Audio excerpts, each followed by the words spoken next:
하나님 말씀입니다. 레위기 11장입니다.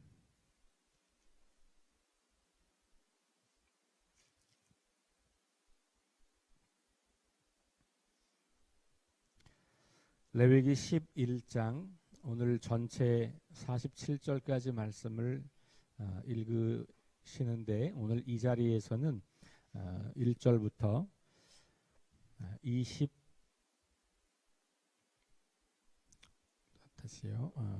38절까지 읽도록 하겠습니다. 자, 11장 1절부터 38절까지 함께 봅니다. 함께 읽겠습니다. 여호와께서 모세와 아론에게 말씀하여 이르시되 이스라엘 자손에게 말하여 이르라. 육지의 모든 짐승 중 너희가 먹을 만한 생물은 이러하니 모든 짐승 중 굽이 갈라져 쪽발이 되고 새김질하는 것은 너희가 먹되 새김질하는 것이나 굽이 갈라진 짐승 중에도 너희가 먹지 못할 것은 이러하니 낙타는 새김질은 하되 굽이 갈라지지 아니하였으므로 너희에게 부정하고 사반도 새김질은 하되 굽이 갈라지지 아니하였으므로 너희에게 부정하고 토끼도 새김질은 하되 굽이 갈라지지 아니하였으므로 너희에게 부정하고 돼지는 굽이 갈라져 쪽발이로 돼 새김질을 못함으로 너희에게 부정하니 너희는 이러한 고기를 먹지 말고 그 주검도 만지지 말라. 이것들은 너희에게 부정하니라. 물에 있는 모든 것 중에서 너희가 먹을 만한 것은 이것이니 강과 바다와 다른 물에 있는 모든 것 중에서 지느러미와 비늘 있는 것은 너희가 먹되 물에서 움직이는 모든 것과 물에서 사는 모든 것 곧 강과 바다에 있는 것으로서 지느러미와 비늘 없는 모든 것은 너희에게 가증한 것이라. 이들은 너희에게 가증한 것이니 너희는 그 고기를 먹지 말고 그 주검을 가증히 여기라. 수종 생물의 지느러미와 비늘 없는 것은 너희가 혐오할 것이니라. 새 중에서 너희가 가증히 여길 것은 이것이라.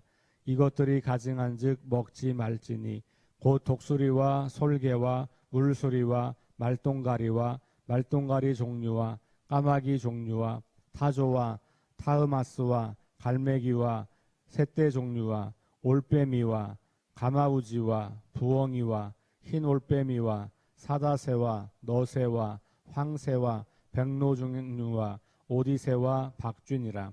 날개가 있고 네 발로 기어다니는 곤충은 너희가 혐오할 것이로되 다만 날개가 있고 네 발로 기어다니는 모든 곤충 중에 그 발에 뛰는 다리가 있어서 땅에서 뛰는 것은 너희가 먹을지니 곧 그 중에서 메뚜기 종류와 배짱이 종류와 귀뚜라미 종류와 팥중이 종류는 너희가 먹으려니와 오직 날개가 있고 기어다니는 곤충은 다 너희가 혐오할 것이니라. 이런 것은 너희를 부정하게 하나니 누구든지 이것들의 주검을 만지면 저녁까지 부정할 것이며 그 주검을 옮기는 모든 자는 그 옷을 빨지니 저녁까지 부정하리라. 굽이 갈라진 모든 짐승 중에 쪽발이 아닌 것이나 새김질 아니하는 자의 주검은 다 뇌게 부정하니 만지는 자는 부정할 것이요 네 발로 다니는 모든 짐승 중 발바닥으로 다니는 것은 다 뇌게 부정하니 그 주검을 만지는 자는 저녁까지 부정할 것이며 그 주검을 옮기는 자는 그 옷을 빨지니 저녁까지 부정하리라. 그것들이 내게 부정하니라. 아멘. 여기까지 보겠습니다. 28절까지. 조금 건너뛰어서 마지막 부분을 한번 읽어볼게요. 46절 죄송합니다. 44절부터 45절까지 말씀. 이게 이제 결론 말씀인데요. 이 말씀을 44절 45절 시작. 나는 여호와 너희의 하나님이라. 내가 거룩하니 너희도 몸을 구별하여 거룩하게 하고 땅에 기는 길짐승으로 말미암아 스스로 더럽히지 말라. 나는 너희의 하나님이 되려고 너희를 애굽 땅에서 인도하여 낸 여호와라. 내가 거룩하니 너희도 거룩할지어다. 아멘.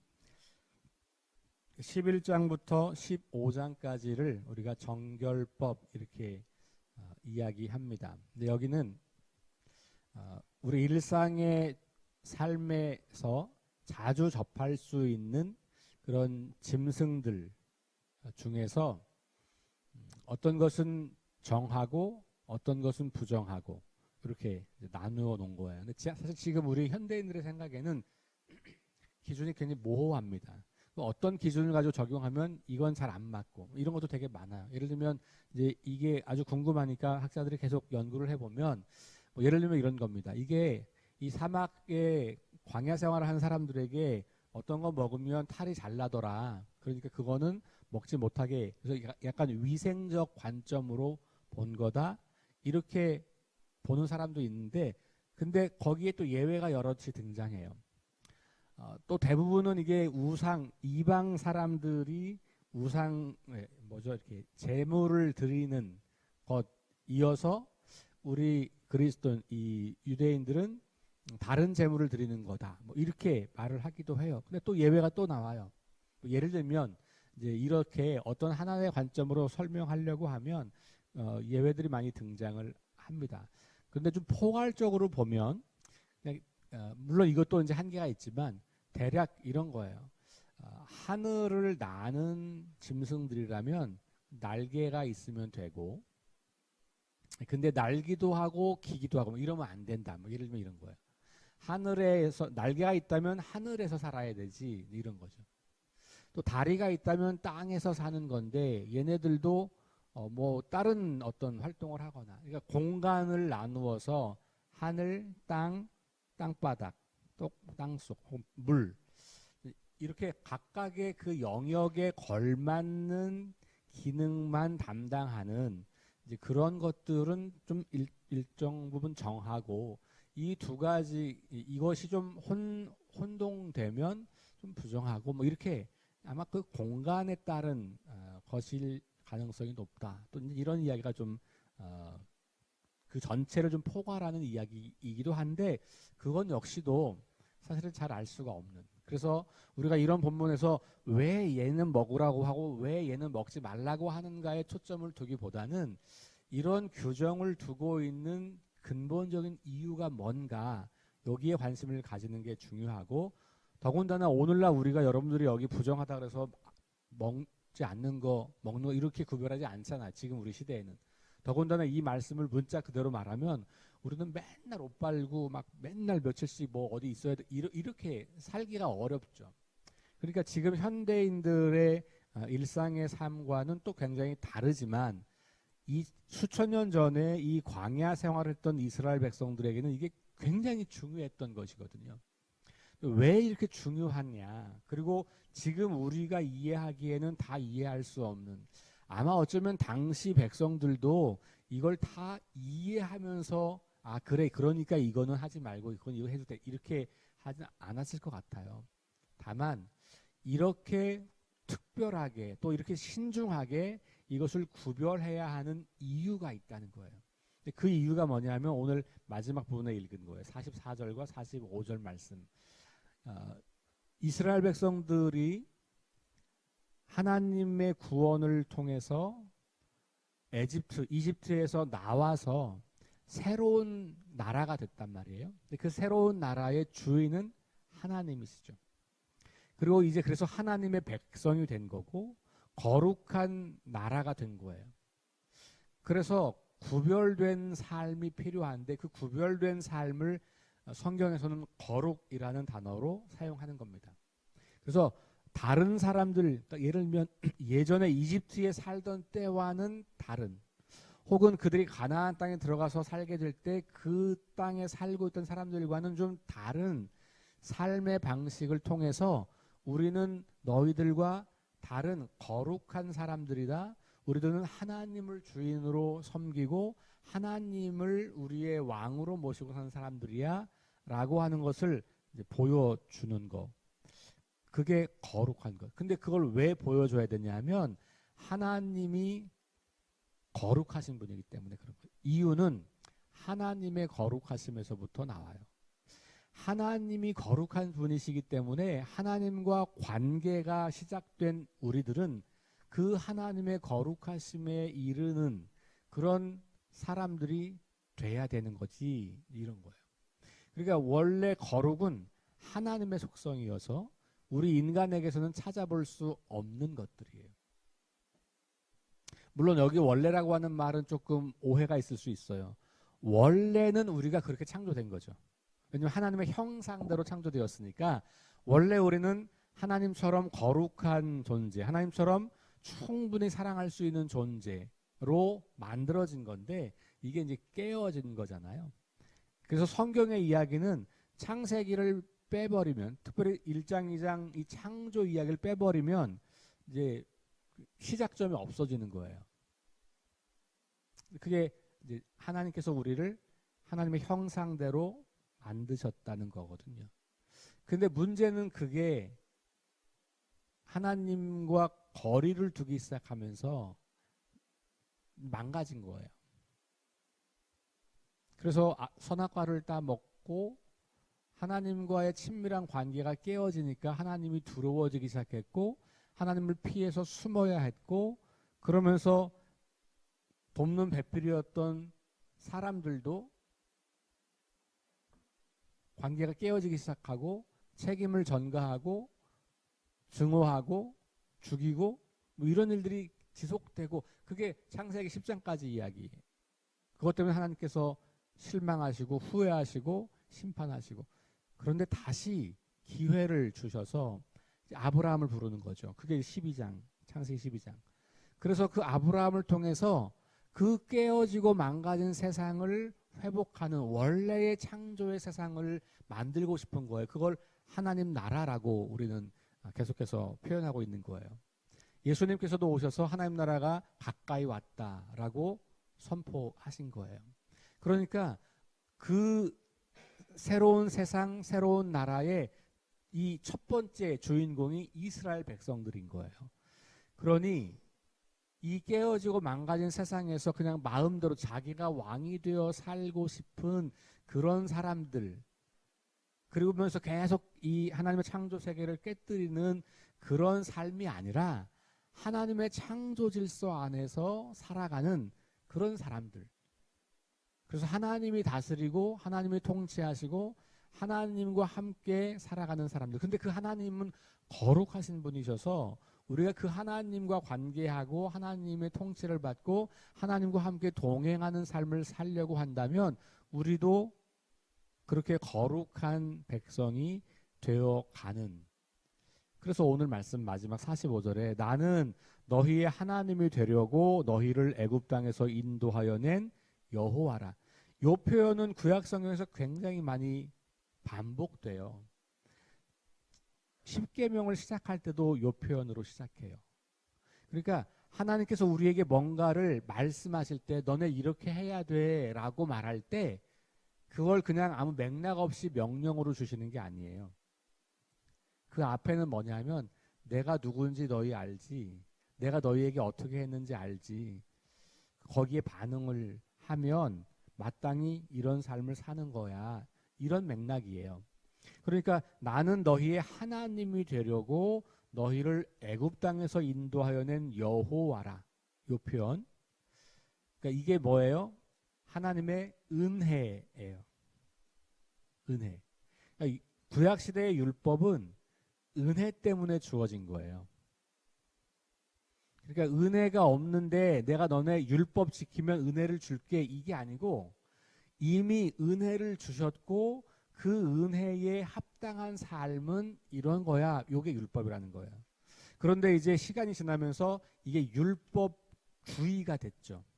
예수님 시대까지 오면 이제 뭐 율법주의가 되어서 그 계명 하나하나 지키는 것만 소중하지 왜 그렇게 살아야 하는지가 이제 사라져버린 거거든요. 그래서 이 사람들에게는 일상의 삶에서 이렇게 만져지는 것, 먹는 것 이런 것들이 그냥 중요한 이슈가 되는 거예요. 내가 거룩한 하나님 백성으로 하나님의 거룩하심에 이르는 하나님 백성으로 살아가려면 음식 먹는 것도 좀 조심해야 되겠구나. 만지는 것도 좀 조심해야 되겠구나. 뭐가 내 몸에 떨어져서 이렇게 붙는 것도 조심해야 되겠구나. 뭐 이런 이제 규정들을 가지고 일상의 삶을 거룩하게 살아가기 위한 일상의 삶을 좀 구별되어서 살아가기 위한 그런 목적으로 이 복잡하고 아주 세세한 그런 규정들을 주셨다라고 볼 수가 있어요. 자, 1장부터 7장까지는 뭐였죠?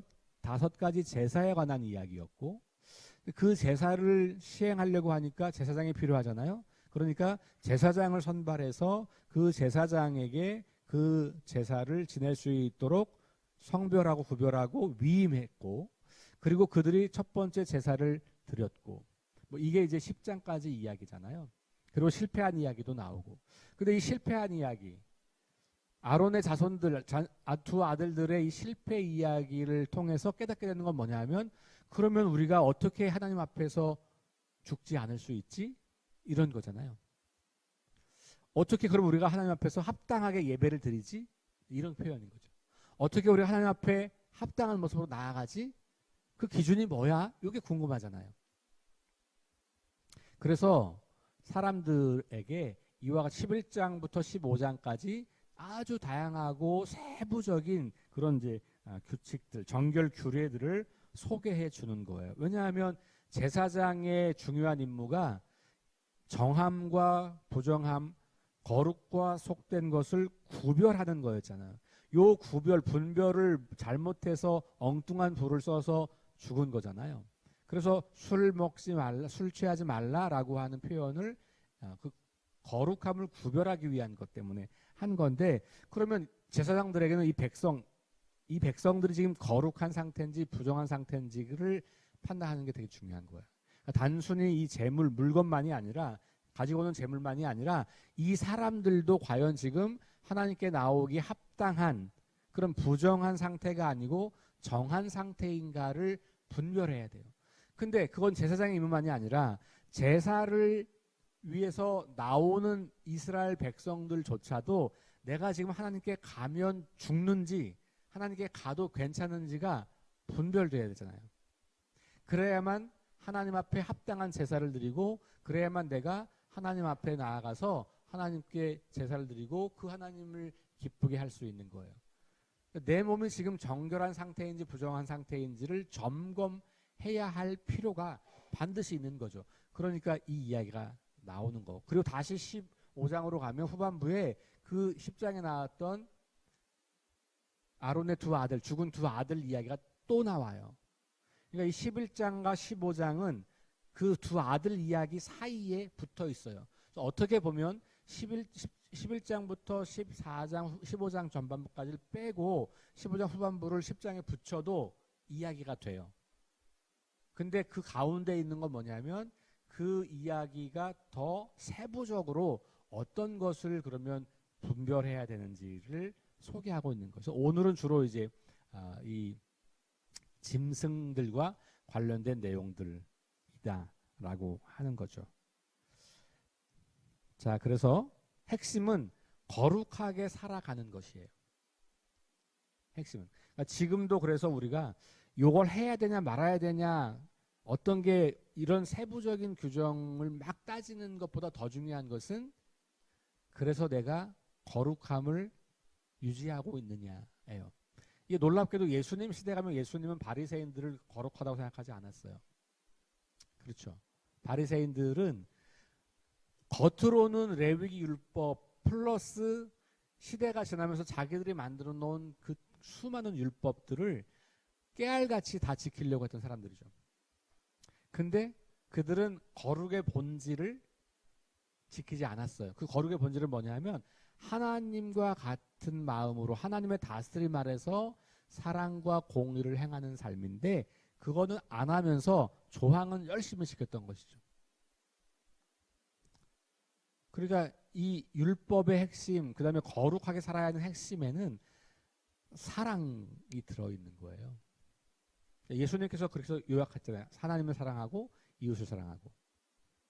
그러니까 하나님을 사랑하려고 하니까 거룩한 삶이 필요하고, 이웃을 사랑하려고 하니까 거룩한 삶이 필요한 거. 그러니까 그 사랑하는 것 자체가 사실은 다른 삶의 방식, 거룩의 행위인 거예요. 그런데 이제 그게 사라져 버렸기 때문에 예수님께서는 그것을 고치려고 했던 거이죠. 그리고 여러분 아시는 것처럼 이거 먹어도 되고 먹으면 안 되고 이런 짐승들에 대한 비유가 어디 나오냐면 사도행전에 나오죠. 그죠? 베드로가 환상을 보고 고넬료를 만나기 전에 베드로의 환상 가운데 보여주는 게 뭡니까? 먹어라 이거잖아요. 먹어라. 베드로가 아니 그거 레위기 11장에 먹지 말라고 한 것들이 수두룩한데 먹으라고요? 안 먹어요. 저는. 저 정결할 거예요. 저 거룩할 거예요. 이렇게 말하는 거죠. 이 율법 조항 지키는 것 가지고 거룩하다 아니다를 따지기 시작한 거예요. 그러니까 하나님께서 뭐라고 그래요? 야 그냥 먹어 이렇게 말씀하시죠. 아니 안 돼요. 못 먹어요. 그냥 먹으라니까? 안 된다니까요? 야, 내가 먹으라면 먹어도 돼. 왜? 내가 누구예요? 하나님이시니까 이걸 지으시고 창조하신 하나님이 괜찮다고 하면 먹어도 되는 거예요. 그러면서 이 꿈을 깨워서 베드로가 깨달은 게 뭡니까? 이방인들에게도 복음을 전해야 되겠구나. 이거예요. 그러니까 거룩함을 확장해서 이 음식을 먹고 안 먹고 그래서 음식을 먹는 이방인들은 더럽고 부정한 사람들이어서 가면 안 되고 만나면 안 되고 만나면 내가 더러워지고 내가 거룩함이 깨지고 그러니까 분리해서 딱 구별시켜서 안 만난 거예요. 밥도 안 먹고. 근데 베드로가 담대하게 고넬료의 집에 들어가죠. 가서 뭐라 그래요? 내가 여기 와서 너희들과 함께 있으면 안 되는 거 내가 알지만 하나님께서 가라 그래서 왔다 이렇게 말하잖아요. 그러면서 신약 시대가 열리는 거거든요. 어쨌든 여기 지금 우리가 이 레위기 율법을 문자적으로 하나하나 따져 지키는 것이 아니라 일상의 삶에서 내 주변에서도 내가 하나님 앞에 조심스럽고 세심하게 내 하나하나의 삶을 갖추어 가는 것이 진정으로 예배하는 자의 자세이구나. 예배는 가서만 드리는 게 아니고 내 일상의 삶에서도 하나님과 계속해서 관계를 맺고 살아가는 것이 예배구나. 그리고 하나님과 관계를 맺을 때에만 나는 거룩해지는 거구나. 이런 거죠. 거룩하면 하나님의 속성이기 때문에 하나님 외에는 그 무엇도 그 누구도 거룩하진 않죠. 그런데 하나님과 관계를 맺기 시작하면 거룩해지는 거고 그렇기 때문에 우리가 하나님과 관계를 맺었기 때문에 여기 내가 너희의 하나님이 되려고 그랬잖아요. 45절에 하나님이 되려고 그동안은 하나님과 이스라엘의 관계가 없는 사람들이었다는 거예요. 근데 하나님이 되려고 너희한테 왔다는 거잖아요. 그러니까 이게 뭡니까? 이제 관계를 맺기 시작했다는 거예요. 깨어진 관계가 회복되기 시작했다는 거고 그러니까 우리에게도 거룩함이 가능해진 거예요. 하나님께 드려진 모든 것이 거룩한 것이고 그래서 이스라엘 백성도 거룩한 거고 저와 여러분도 거룩한 사람들이 된 것이죠. 하나님을 가까이 하고 하나님과 교제를 하는 사람들은 거룩한 사람이 되는 거예요. 누가 특별히 거룩한 게 아니에요. 어떤 장소가 특별히 거룩한 게 아니에요. 그런데 그 장소가 하나님이 계심을 인식하고 하나님을 하나님과 동행하는 사람들이 그곳에 있다면 그곳이 거룩한 장소가 되는 거예요. 그러니까 이렇게 그래서 속된 것은 그래서 나쁜 개념이라고 보시기보다는 어떤 부정적 개념이라기보다는 단순히 하나님과 거리가 멀다 그냥 이렇게 보시는 게 좋아요. 하나님과 관계가 없으면 다 속된 것에 불과하다라고 하는 것. 자 그런 전제를 좀 가지고 이제 이 본문들을 읽으시면서 큰 맥락으로 그러면 하나님께서 우리에게 원하시는 것은 성전에 와서만 거룩한 게 아닌 거고 우리 일상의 삶에서 늘 먹고 늘 만지고 늘 경험하고 늘 보고 듣고 하는 이 일상의 삶에 있는 이 짐승들하고도 내가 신중하게 관계를 맺어야 되는 거구나. 신중하게 만져야 되고 조심스러워해야 되는 거구나. 그게 내 몸을 구별해서 거룩하게 하는 거구나를 알 수가 있습니다. 그래서 어떤 상태에 있는가를 점검하는 것. 이게 거룩의 시작이에요. 그러니까 내가 지금 내 상태가 어떠한가. 나는 지금 부정한 상태인가 정한 상태인가. 나는 하나님 보시기에 지금 괜찮은 상태인가 하나님 보시기에 괜찮지 않은 상태인가? 하나님을 예배하기에 괜찮은 상태인가? 괜찮지 않은 상태인가? 내가 지금 어떤 일을 하고 있고 어떤 상태에 놓여 있는가를 자각하기 위해서 이런 기준이 있었던 거죠. 그러니까 오늘 우리에게도 동일하게 그런 질문을 하는 것이 굉장히 중요합니다. 하나님 백성이기 때문에 우리가 아무렇게나 사는 게 아니고 일상의 삶을 구별되게 거룩하게. 그래서 우리 거룩함은 성소 안에서, 이게 교회 안에서 증명되는 게 아니고 일상의 삶에서 매일 경험하는 것들 속에서 이 거룩이 증명되는 거다. 그러니까 어떤 특정 음식이 정결하고 부정하다 여기에 초점을 두지 말고, 그래서 하나님의 명령에 순종하는 삶이 중요하고, 그리고 그 명령에 순종하면서 조심하여 살아가는 것이 거룩이다. 죄의 시작은 하나님의 명령을 거절하여 마음대로 살았던 것, 조심하지 않고 한 번 더 생각하면 저거는 먹지 말라고 한 건데 내가 지금 저걸 먹어도 되나 안 되나를 한 번 더 생각했다면 먹지 않을 수도 있는 건데 했단 말이에요. 내가 마음대로 하고, 내 마음대로 하는 것을 내가 조심해서 과연 하나님이 말씀하시는 대로 살고 있는가를 점검하는 데 있다라고 하는 것을 기억하고, 이것이 이제 이 외적인 규례가 신약으로 넘어오면 이것이 이제 아주 최소한의 것만 남고 열리게 되잖아요. 방금 말씀드린 베드로의 환상 이야기, 이제 외적 규례가 아니라 하나님 말씀에 순종하는 것이 중요하다는 것을 말해주고 있는 거고, 그래서 이 외적 규례들은 문자를 그대로 지키는 것이 아니라 이 세상을 살아가는 동안에 다른 기준과 다른 가치에 흔들리는 그런 인생이 아니라 하나님 말씀에 순종하며 살아가는 인생, 그리고 그러기 위해서 늘 나를 점검하여 조심하는 그런 인생. 그래서 우리가 일상을 살면서 매일 말씀으로 나를 점검하는 일을 하는 거예요. 거룩한 사람답게 살기 위해서. 그것이 중요하다. 로마서로 가면 바울은 이 세상을 본받지 말고 하나님의 뜻을 분별해야 한다라고 권면을 하죠. 이런 것들이 다 연결되는 이야기예요. 이 구약 성경을 어떻게 오늘 우리 시대에 적합하게 해석해서 살 것인가. 오늘 하루도 우리가 말하는 것, 우리가 생각하는 것, 우리가 관계하는 것, 우리가 사람들과 교제하는 것, 우리가 걸어가는 것, 이 모든 것이 과연 하나님을 기쁘시게 할 만한, 하나님의 말씀에 순종하는 가운데 그 일들을 행하는 것인지 아닌지를 잘 점검하시면서 거룩한 일상을 살아가는 저와 여러분 될 수 있기를 주의 이름으로 축원합니다. 기도하겠습니다. 하나님 감사합니다. 교회에 와야만 거룩한 것이 아니라, 교회에 와서만 거룩을 찾는 것이 아니라 일상의 삶에서 하나님의 뜻을 순종하고 그 말씀에 복종하며 세상의 가치와 기준에 흔들리지 않고 하나님 나라 백성으로 살아가는 것이 거룩한 삶이고 정결한 삶이고 하나님을 기쁘시게 하는 삶이고 하나님께 나아갈 수 있는 삶이라고 하는 것을 또다시 기억해 봅니다. 오늘 우리가 하루를 살아가면서 모든 영역에서 조심스럽게 세밀하게 하나님과의 관계 안에서 모든 것들을 바라보며 그렇게 한 걸음 한 걸음 거룩한 여정을 걸어갈 수 있도록 우리를 도와주옵소서. 예수님의 이름으로 기도합니다. 아멘. 우리 함께 합심해서 기도합니다. 성령의 능력으로 하나님 나라를 증언하고 살아내게 하소서. 하나님 말씀이 기준이 되게 하소서. 질병과 연약함으로 고통당하는 사람들을 치유해 주소서. 전쟁과 자연재해와 가난과 억압으로 고통당하는 지구촌 이웃들에게 은혜를 베푸소서. 다음 세대에게 하나님 나라 복음을 전수하게 하소서. 그리고 우리 감사하게 하소서. 오늘 하루도 거룩하게 하소서. 함께 합심해서 기도하시고 개인 기도하고 돌아갑니다.